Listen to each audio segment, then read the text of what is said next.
Have you seen industries beginning to kind of cut themselves out of China? Yeah, I think I see it from two directions. The first, I see some of these supply chains physically moving to other countries. I also see it on the corporate side. And we work with a lot of corporations and with their boards and their senior executives, and helping them figure out supply chain issues and where the vulnerabilities are and where they aren't.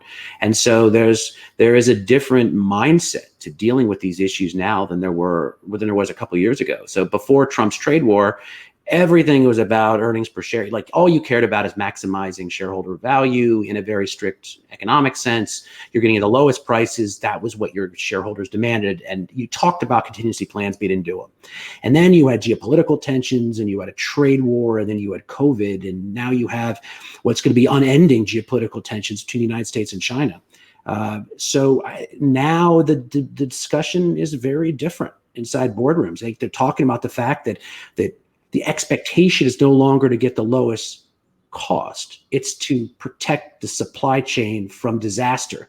And you want to talk about one of the reasons for inflation. It's not just because products are bottlenecked as part of the supply chain. It's also because supply chains are changing.